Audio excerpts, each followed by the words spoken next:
우리 고린도전서 15장 말씀을 같이 한번 읽었습니다. 오늘 말씀을 가지고 부활신앙으로 살아가는 우리의 삶을 함께 결단해 보고자 합니다. 이 고린도전서 15장 전체는 유명한 바울의 부활장입니다. 이 고린도 교회가 참 여러 가지 갈등 속에서 힘든 상황을 보내고 있었던 교회죠. 분열되었고 싸움이 있었고 은사도 있고 기쁨도 있었지만 그 가운데서 참 보면 복잡한 상황이 참 많았어요. 근데 바울이 그 고린도 교회에 주는 해답과 같은 말씀이 뭐냐면 바로 부활의 복음이었습니다.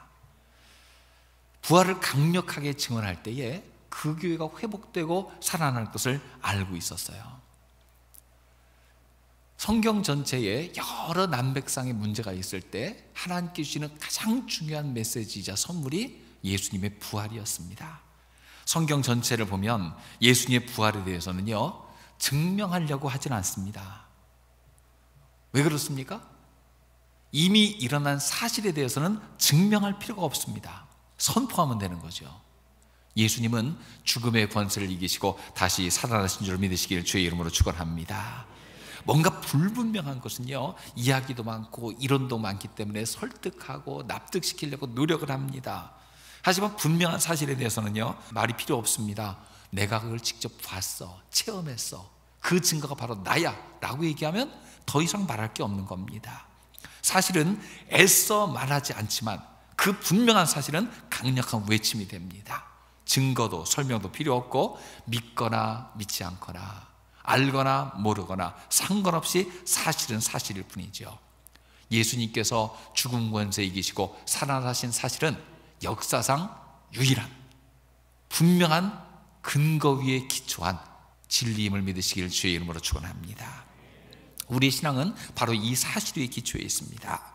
오늘 말씀을 통해서 예수님의 부활이 어떤 의미를 가진 사건인지 그 사건을 한번 조명해보고 우리도 그 위에 우리의 믿음의 기초를 다시 쌓아가는 삶이 되고자 합니다. 먼저 성경의 논리를 한번 살펴보죠. 우리는 어떤 중요한 사실에 대해서 이해할 수 있는 논리로 설명하는 것을 참 좋아합니다. 그래서 그런 근거 위에 만들어진 학문이 바로 수학이라는 거죠. 이런 문제를 제시했는데 이런 답이 나옵니다. 어떤 근거로요? 이런 절차를 거쳐서 나옵니다. 그래서 숫자와 공식을 사용해서 입증해내는 것이 수학이라는 학문의 묘미입니다. 그럼 부활은 어떻습니까? 부활하신 예수님, 이 성경의 사건도 이런 논리로 설명할 수 있고 설명되어야 되는 겁니까? 물론 신학이라는 학문 속에는요 변증의 영역이 있습니다. 그래서 성경 진리를 알아듣기 쉽게 여러 비유를 통해서 설명해주고 또 다른 학문의 사례를 들어서 성경을 쉽게 이해해주는 영역이 있기도 합니다. 그런데 이런 시도는 다 나중에 후대에 이루어진 거고요. 성경 내에서는요 애써 설명하거나 납득시키려 하지 않고 이루어진 사실 그대로를 이야기합니다. 성경의 저자들은요 예수님의 부활을 체험했습니다. 그것이 진리고 역사적 사실이기 때문에 논증하기보다는요 증언하는 데 애를 씁니다. 더구나 이 성경에 쓰여질 때 상황 보면은요 예수님의 부활을 목격하고 직접 만난 사람들, 그런 사람들이 얼마나 많이 있었는지 몰라요. 고린도전서 15장 6절 말씀이 이렇게 기록되어 있습니다. 같이 읽어보겠습니다. 그 후에 500의 형제에게 일시에 보이셨나니 그 중에 지금까지, 여기서 보면은요 이 500의 형제가 예수님의 부활을 한 자리에서 목격했던 사건이 있거든요. 지금까지 대다수는 살아있다. 그 중에 나이 든 몇 분은 이미 잠든 사람도 있는데 대다수가 그 일을 목격했던 사람이 살아있다는 거예요. 이 성경을 쓰는 바울은 어떻습니까? 다메섹으로 가는 길에서 정오의 빛보다 더 밝은 빛 가운데 부활하신 예수님을 직접 만났어요. 체험만큼 강력한 증거는 없습니다. 우리도 예수님에 대해서 듣기만 할 뿐만 아니라 우리의 삶으로 체험이 있는 저와 여러분 되시길 주의 이름으로 축원합니다. 내가 예수님 만났습니다. 역사 속에 있는 분들처럼 만난 게 아닌데 나는 예수님을 체험했습니다. 그분이 살아계신 건 확실합니다. 이런 것이 내 마음속에 있을 때에 우리는 이 부활신앙으로 무장하게 되는 거예요. 성경은 예수님의 사건, 예수님의 부활에 대해서 어떻게 접근합니까? 요한복음 1장 1절은 이렇게 얘기합니다. 태초부터 있는 생명의 말씀에 관해서 우리가 들은 바요, 눈으로 본 바요, 자세히 보고 우리 손으로 만진 바라. 굉장히 감각적 표현이죠. 앞에 나와 있는 태초부터 있는 생명의 말씀은 예수 그리스도를 얘기합니다. 그분에 대해서 우리가 들었고 봤고 보고 손으로 만졌다, 그렇게 이야기하고 있어요. 성경은 사실을 사실대로 선포합니다. 그리고 그 사실만 아니라 그것 때문에 일어난 일들을 증거로 보여줍니다.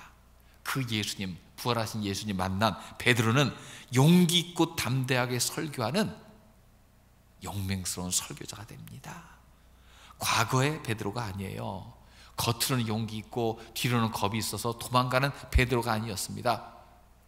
그의 목숨을 위협하는 자들 앞에도 담대하게 설교하는 자가 되었습니다. 그 예수님 만난 스데반은 어떻습니까? 예수를 증언하다가 돌을 던지는 자들 앞에서도 천사의 얼굴로 천국을 보는 십자가의 증인이 되었습니다. 그를 만난 제자는 어떻습니까? 모두 그 예수님을 증언하고 선교하다가 순교의 자리로 갈 때도 기쁨으로 그 자리로 걸어갔습니다. 성경은 사실을 선포하고 그 사실로 인한 결과를 얘기해 주고 있습니다. 그 사람들의 삶이 바뀐 것이죠. 우리도 예수님께서 죽으시고 다시 살아나신 사실을 귀로 들을 뿐만 아니라 우리 몸으로 체험하고 우리 삶의 열매로 증거할 수 있는 우리 모두가 되시기를 주의 이름으로 축원합니다. 아마 여기 있는 우리 모두도 예수님 믿을 때 이와 비슷한 사건을 체험했을 거예요. 어떤 경로이든 우리는 예수님에 대해서 소개받았습니다. 부모님에 의해서 소개받은 사람도 있고, 친구가 전해준 경우도 있고, 누군가 전도에, 성경에 나온 바 그대로 전도에 미련한 것으로 전했을 때에 그 얘기가 내 마음에 박혀서 지금까지도 예수 믿는 사람이 있을 겁니다. 예수님이 내 죄를 위해서 죽으신 구주라는 사실을 들었고 믿음이 생겼을 때에 우리는 그리스도인이 되었습니다. 과거 성경 인물들은요, 예수님 직접 만났고 부활하신 예수님 목격하였지만 우리는 그 이후 2000년이 지나기까지 그 소식이 전해지고 전해져서 우리한테 들려졌을 때에, 그 말을 들었을 때에 믿음이 생겼고, 그 믿음으로 살 때에 변화가 시작되었고, 우리의 삶에 열매가 생겼고, 우리는 그리스도인이라 칭함받기를 부끄러워하지 않게 되었습니다. 우리의 삶 속에 지식이나 논리가 아니라 예수님을 만난 체험이 있으시길 주의 이름으로 축원합니다. 예수님 인격적으로 만나고 그분이 나를 위해서 하신 일이 깨달아지고 그 예수님과 동행하며 살아가는 것이 세상에서 가장 복된 일을 깨닫는 우리 모두가 되어야 될 줄로 믿습니다. 말씀 중에, 기도 중에, 찬송 중에 우리를 찾으시는 예수님을 늘 만나고 그분과 동행하는 우리 모두가 되시기를 주의 이름으로 축원합니다. 그래서 부활 사건의 의미를 우리는 되새겨 보게 됩니다. 이 부활 사건의 의미를 우리는 분명한 역사적 사실이다라는 걸 보았는데, 그것이 우리에게 어떻게 다가옵니까? 자, 이 사실을 우리가 들었고 믿었을 때에 부활은 우리의 믿음의 가장 중요한 근거가 됩니다. 오늘 본문 보면은요, 우리가 믿는다고 할 때 믿음의 가장 중요한 핵심 기초 위에 부활의 사건이 있어요. 자, 고린도전서 15장 13절에서 14절을 보겠습니다. 같이 한번 읽어보겠습니다.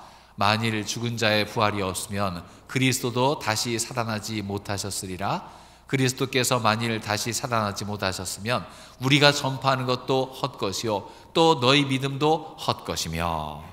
자, 여기서 이야기하고 있습니다. 죽은 자의 부활이 없으면 너희의 전파하는 것도, 너희 믿는 것도 헛것이 된다. 자, 우리 모두는요, 길지 않은 삶을 살면서 가장 신비한 알 수 없는 사건 하나를 언젠가 맞닥뜨리게 됩니다. 그건 바로 죽음이라는 것입니다. 우리는 죽음 이후에 대해서 알 도리가 없습니다. 왜 그렇습니까? 먼저 우리가 안 죽어봐서 그렇습니다. 그리고 또 죽은 사람에게 듣고 싶은데 죽은 사람은 말이 없습니다. 근데 기독교의 능력이 바로 여기 있죠. 누구도 얘기할 수 없는 죽음과 그 이후의 사건에 대해서 가장 잘 알고 준비시키고 있다는 것입니다. 바로 죽음은 우리가 생각하는 비극이요 끝이 아니라 그 이후에 부활이 있기 때문에 새로운 의미를 얻게 된다는 사실입니다. 이 죽음의 의미를 바로 아는 사람이 세상에서도 잘 살게 됩니다. 여러분, 돈 많이 벌고 지위가 올라가고 성적이 뛰어나고 그런 것을 잘 사는 것의 기준으로 삼을 수 있을까요? 죽음이 있고 부활이 있다는 것을 알게 될 때 기준이 달라집니다. 이 세상에서 남부럽지 않게 살고도 죽음 이후가 걱정되고 그것이 두려워서 절절매고 산다면 잘 사는 것일 수가 없습니다. 하지만 우리는 예수를 믿게 될 때 무엇을 알게 됩니까? 죽음이 끝이 아니다, 부활이 있다. 이걸 알지 않습니까? 예수 잘 믿고 하나님 말씀 따라 선을 행하며 예수 부활이 나의 부활임을 믿고 살아갈 때 죽음 이후를 준비하는 영생을 대비하는 삶이 우리 가운데 다가올 믿으시길 주의 이름으로 축원합니다. 또한 예수 부활은요, 한 개인뿐만 아니라 앞으로의 모든 인류의 생명에 영향을 미칩니다. 모든 인생은 예수님께 달려 있어요. 예수님 부활하셨다는 것을 믿을 때 우리 모두는 부활하여서 영원한 생명을 얻게 됩니다. 절대로 죽음이 끝이 아닙니다. 또 다른 생으로, 그것은 영원한 생명으로 향하는 과정일 뿐이죠. 이 세상에서 저 세상으로 가는 생명의 과정에 죽음이란 다리가 있을 뿐입니다. 이것을 아는 사람은요, 지금 내가 살아가는 삶이 너무나 소중하다는 것을 깨닫게 됩니다. 지금 사는 삶이 얼마나 소중한가. 요즘 집에 있으면서 심심하니까 TV도 많이 보고 인터넷도 많이 검색해 보는데, 그러다 보면은요, 이 코로나, 죽음 이런 거 검색하다 보면은 잘못하다 보면 이상한 종말론에 관한 영상들을 많이 보게 될 거예요. 여기서 중요한 거 하나 있습니다. 그런 영상을 보게 될 때에 우리는 어떤 마음을 갖게 됩니까? 그게 과연 바른 지식인가 아닌가를 판별하는 기준이 뭐가 있냐면요, 종말과 죽음과 그 이후의 세계에 대해서 들을 때에 나에게 소망이 생기면 바른 메시지입니다. 불안과 두려움이 너무 강하게 엄습하면 잘못된 것이기 쉽습니다. 이 기준점을 잘 생각해 보세요. 어긋난 종말론은요, 저 세상만을 바라보게 만듭니다. 그래서 두려워하게 만들고 이 세상을 헛것처럼 여기게 만드는 게 잘못된 종말론입니다. 건강한 종말은 무엇입니까? 그 세계가 있기 때문에 지금 살아가는 세상이 얼마나 중요한가, 하나님 뜻 따라 거룩하게 살아가야 되겠다, 이 세상에서 질적으로 탁월한 삶을 살도록 도전을 준다면 건강한 종말론입니다. 예수님의 죽으심과 부활을 알게 될 때 우리는 두려움 없이 그 나라를 소망하며 살게 되는 줄 믿으시길 주의 이름으로 축원합니다. 영생이 있다면, 부활이 있다면 지금 내가 사는 삶의 질이 앞으로 살아갈 영생을 좌우한다는 걸 알게 되잖아요. 이걸 물을 때 사람들은 어떤 반응이 있습니까? 어떤 사람은요, 큰 문제 앞에서 좌절합니다. 갈등 앞에서 결심합니다. 어떤 결심합니까? 이렇게 고통받으며 사느니 나 혼자 죽으면 끝이지, 이런 사람이 있어요. 또 누군가 자기를 그렇게 괴롭히고 힘들게 하는 사람 만나면 저거를 죽여버려야지, 이런 사람도 있어요. 둘 다 잘못입니다. 최악의 선택입니다. 왜냐하면 그게 끝이 아니에요. 나 죽으면 그만이 아닙니다. 남 죽이고 끝내자, 거기서 끝나지 않습니다. 남아있는 자들이 고통이 있고 그 이후에 심판이 있습니다. 부활이 있기 때문에 이것은 절대 끝이 아닙니다. 로마서 8장 11절은 이야기하고 있습니다. 같이 읽어보겠습니다. 예수를 죽은 자 가운데서 살리신 이의 영이 너희 안에 거하시면 그리스도 예수를 죽은 자 가운데서 살리신 이가 너희 안에 거하시는 그의 영으로 말미암아 너희 죽을 몸도 살리시리라. 죽음이 끝이 아니에요. 우리 모두는 부활하는데 두 가지 종류입니다. 생명과 영생의 부활로 다시 살든지 사망과 심판의 부활로 살든지 둘 중에 하나입니다. 예수님은 우리에게 죽음과 심판의 부활이 아니라 영생의 부활을 주시려 십자가 지시고 그 길을 걸어가신 줄로 믿습니다. 십자가를 이기고 다시 살아나심으로 말미암아 우리에게 영원한 소망을 주신 줄로 믿습니다. 이 땅에서 예수를 구주로 믿어 영생의 부활을 확신하고 살아가는 우리가 되시기를 주의 이름으로 축원합니다. 만일 이 부활의 사실이 거짓이라면요, 모든 믿는 자의 삶은 어떻게 될까요? 오늘 고린도전서 15장 16절 18절은 그렇게 이야기하고 있어요. 만일 죽은 자가 다시 살아나신 일이 없으면 그리스도도 다시 살아나신 일이 없었을 터이요, 그리스도께서 다시 살아나신 일이 없으면 너희의 믿음도 헛되고 너희가 여전히 죄 가운데 있을 것이요. 한마디로 헛것이 된다는 것입니다. 믿음 가진 것도 헛것이 되고 헛수고가 됩니다. 이 믿음 가지고 죽은 사람은요, 헛되이 죽은 것이 됩니다. 부활이 없고 우리 삶이 지금 사는 이 생뿐이라면 어떻게 됩니까? 우리는요, 헛된 생을 사는 것뿐만 아니라 지금 신천지가 세상을 미혹하면서 거짓된 길로 이끄는 것처럼 거짓 증인이 되는 거예요. 고린도전서 15장 15절은 이야기합니다. 같이 읽어보겠습니다. 또 우리가 하나님의 거짓 증인으로 발견되리니 우리가 하나님이 그리스도를 다시 살리셨다고 증언하였습니다. 만일 죽은 자가 다시 살아나는 일이 없으면 하나님이 그리스도를 다시 살리지 아니하셨으리라. 거짓 증인이 되는 거잖아요. 세상을 거짓으로 미혹하는 자, 현혹시키는 자가 되는 거잖아요. 그러면 만약 부활이 없다, 죽음이 끝이다 라고 생각하고 산다면 이 세상에서 가장 잘 사는 길은 무엇입니까? 자, 15장 32절을 보겠습니다. 같이 읽어보겠습니다. 내가 사람의 방법으로 에베소에서 맹수로 더불어 싸웠다면 내게 무슨 유익이 있으리요? 죽은 자가 다시 살아나지 못한다면 내일 죽을 터이니 먹고 마시자 하리라. 자, 목숨 걸고 신앙 지키기 위해서 맹수 앞에서 짐승의 밥이 되기도 하고, 쫓겨나서 광야에 살기도 하고, 온갖 시험을 다 당했잖아요. 부활이 없다면 다 헛수고를 하는 거예요. 부활이 없다면 이 세상에 살아갈 수 있는 제일 지혜로운 것은 뭐냐면 내일 죽을 터이니 먹고 마시자. 당장 재밌는 거, 좋은 거 하고 살자. 거짓말해도 안 들키면 그만이다. 남을 해서도 모르면 그만이다. 이렇게 살아요. 양심의 화인마전처럼 사는 것이 제일 복된 길이 된다는 거예요. 그런데 이렇게 살아가면 세상이 지옥처럼 되는 것을 압니다. 우리 본성은 이야기합니다. 그런 삶은 잘못이야, 허무야, 알고 있습니다. 그래서 인생에서 가장 중요한 영적 기반은 뭐냐면요, 예수님께서 우리 죄를 위하여 죽으시고 다시 살아나셨다. 우리 인생은 이 땅이 끝이 아니다. 영원한 세상이 있다. 그것이 우리에게 주어진 삶을 열심히 살아가는 이유가 됩니다. 주님 앞에 섰을 때에 부끄럽지 않아야지, 잘했다 칭찬 들어야지, 넌 고난당하지만 인내를 잘했다, 이런 말 들어야지, 이런 소망이 있는 거 아니겠습니까? 여러분, 이 시간이 세상의 끝이 아닙니다. 영생의 안목을 가지고 살아가는 우리 모두가 되시길 주의 이름으로 축원합니다. 그래서 우리가 가져야 될 중요한 신앙, 부활신앙입니다. 건강한 삶의 기초가 되기 때문이죠. 기독교는 삶이 하나님과 연결이 되어 있습니다. 그래서 윤리적으로, 도덕적으로 바른 삶을 살아가는 이유는 거기에 있습니다. 근신하고 절제하는 삶을 살아가는 이유가 거기 있습니다. 어떤 도덕이든 그 도덕의 뿌리는 이 영생과 연관되어 있는 거죠. 초대교회 때 기적적 사건들도 참 많이 있었습니다. 질병이 떠나가고 귀신이 쫓겨가고 그런 사건이 많이 있었습니다. 근데 이런 사건보다 훨씬 더 복된 것은 뭐냐면요, 누구든지 예수를 믿는 사람의 삶의 질이 달라진 거예요. 예수를 믿고 나서 가치관이 달라집니다. 생명에 대한 가치관, 재물에 대한 가치관, 자녀에 대한 가치관 달라지지 않습니까? 자기 재물을 자기 것이라 하지 않습니다. 약한 사람을 위해서 나눠줍니다.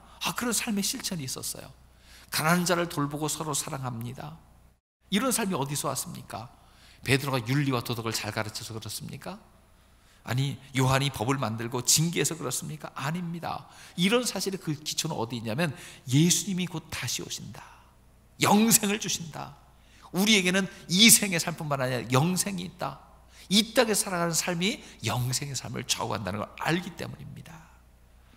여러분, 우리는 부활신앙과 종말의 신앙이 있기 때문에 차원이 다른 삶을 살아가게 됩니다. 고린도서 15장 19절에 얘기합니다. 다만 그리스도 안에서 우리가 바라는 것이 다만 이 세상의 삶뿐이면 모든 사람 가운데 우리가 더욱 불쌍한 자리라. 고난당하고 억울한 일을 당하고 돌로 맞고 감금당하고 그러면서도 예수 믿었던 이유는 어디 있습니까? 이 세상의 삶이 끝이 아니라는 거예요. 예수님 만날 날 가까웠는데 그 예수님 앞에서 말씀대로 충성스럽게 살았다는 것을 이야기할 그날을 기다리기 때문에 그래요. 예수님 만날 날이 가까울수록 세상의 삶에서 구별되어 더 질적으로 다른 삶을 살아가는 우리 모두가 되시길 주의 이름으로 축원합니다. 예수님의 부활이 우리에게 주신 진짜 효과는 무엇입니까? 먼저 죄 용서함 받은 거예요. 죄짐에서 자유로워진 거예요. 고린도전서 15장 17절은 이야기하고 있습니다. 그리스도께서 다시 살아나시니 없으면 너희의 믿음도 헛되고 너희가 여전히 죄 가운데 있을 것이요. 그렇습니다. 우리는 죄에서 용서함 받은 줄로 믿습니다. 주님 만날 날이 두렵지 않은 것은요, 나의 죄가 예수님의 피로 인하여서 용서받은 걸 알기 때문에 그래요. 예수님의 부활로 우리도 다시 살아난다는 확신이 있어서 그래요. 죄 사함의 확신이 있다면 예수님의 부활은 우리 인생의 가장 큰 선물임을 믿으시기 바랍니다. 죄 사함 받아 이 땅에서 이미 천국 백성으로 살고 나중에 천국 갔을 때도 주님 앞에서 담대히 기쁨으로 서 있을 준비가 되어 있기 때문에 그렇습니다. 그래서 부활을 기뻐하는 성도의 궁극적 소망은요, 이 땅이 아니에요. 하나님 나라예요. 고린도서 15장 20절 말씀입니다. 같이 읽어보겠습니다. 그러나 이제 그리스도께서 죽은 자 가운데서 다시 살아나사 잠자는 자들의 첫 열매가 되셨도다. 예수님의 부활은 첫 열매입니다. 첫 열매라는 것은 무엇입니까? 그 이후로도 열매가 계속 맺혀지게 된다는 거예요. 우리도 다시 살아날 줄로 믿으시기 바랍니다. 지금 전염병으로 인해서 전 세계가 두려움 속에 빠져 있는데, 두려움의 궁극적 이유를 찾아보면 뭐냐면요, 죽을지 모른다는 거예요. 그렇잖아요. 치사율, 치명률을 따지고 있잖아요. 죽을지 모른다. 그 사람이 내가 될지 모른다. 그래서 사회적 거리를 두고 뭐 여러 가지 이제 대책을 시행하고 있잖아요. 사람들의 궁극적 두려움은 죽음입니다. 죽음이 왜 두렵습니까? 죽음 이후가 준비되지 않아서 그렇습니다. 그러나 그리스도는 어떤 사람입니까? 죽음의 실체를 알고 죽음 이후의 결과를 알고 죽음을 대비하는 방법도 압니다.